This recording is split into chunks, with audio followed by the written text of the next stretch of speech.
In this video, I want to show you how to fix in case your Onn Wireless Gaming Headset is not working.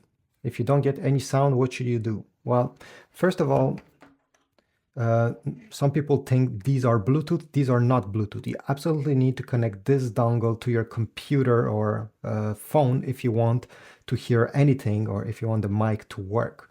And this dongle, if you didn't already know, is right over here under this cap.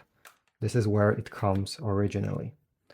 Anyway, if it does, your headphones are not working, there's a good chance that your headphones are not able to connect to the dongle itself.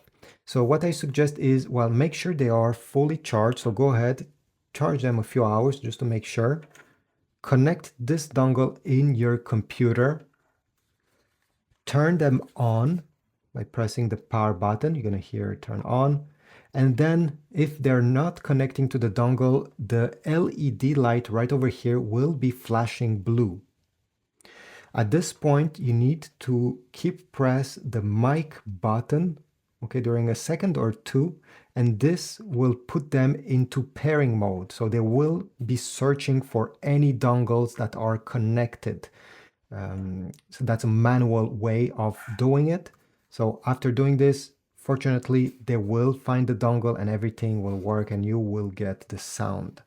And finally, another thing that you can check is the volume over here. Some people forget about it, but okay, if it's all the way down, you won't gonna hear anything. Make sure to pump it to the maximum, especially if you're not sure if they're working or not. It's a simple user error, but yeah, it's something to keep in mind. Finally, if nothing works, what I suggest is that you take the cable that came included in the box, the 3.5 millimeter audio cable. You connect one end in the headphones over here, the other end in your computer, and you see if they're working that way. If you find that there is sound and they work perfectly when this is connected, it means that the problem is with the dongle itself, and it's not able to connect to the headphones because the headphones are not broken. It's this who is not able to transmit the sound. So unfortunately, the best thing, I guess, would be to return them to Walmart or whatever where you purchase them. Thanks for watching. If this was helpful, leave a comment, subscribe, like, and I'll see you in the next video.